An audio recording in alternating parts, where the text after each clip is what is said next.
தமிழகம் முழுவதும் ஆங்கில புத்தாண்டை வரவேற்று கொண்டாட்டங்கள் நடைபெற்ற நிலையில் சென்னை மற்றும் புறநகர் பகுதிகளில் நள்ளிரவு முதல் பரவலாக மழை பெய்தது. ஆனாலும் மக்கள் மழையில் நனைந்தபடி புத்தாண்டை வரவேற்றனர்.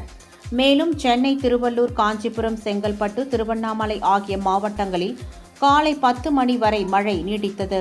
அதேபோல் கரூர், நாகப்பட்டினம் மற்றும் திருவாரூர் மாவட்டங்களில் லேசான மழை பெய்தது.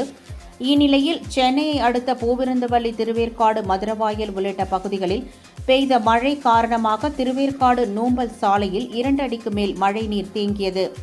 இதனால் பாதசாரிகள் மற்றும் வாகன ஓட்டிகள் அவதிக்குள்ளாகினர்.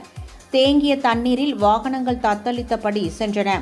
சாலையில் மழைநீர் தேங்குவது குறித்து பலமுறை புகார் அளித்தும் திருவேற்காடு நகராட்சி நிர்வாகம் நடவடிக்கை எடுக்கவில்லை என அப்பகுதி மக்கள் புகார் கூறுகின்றனர்.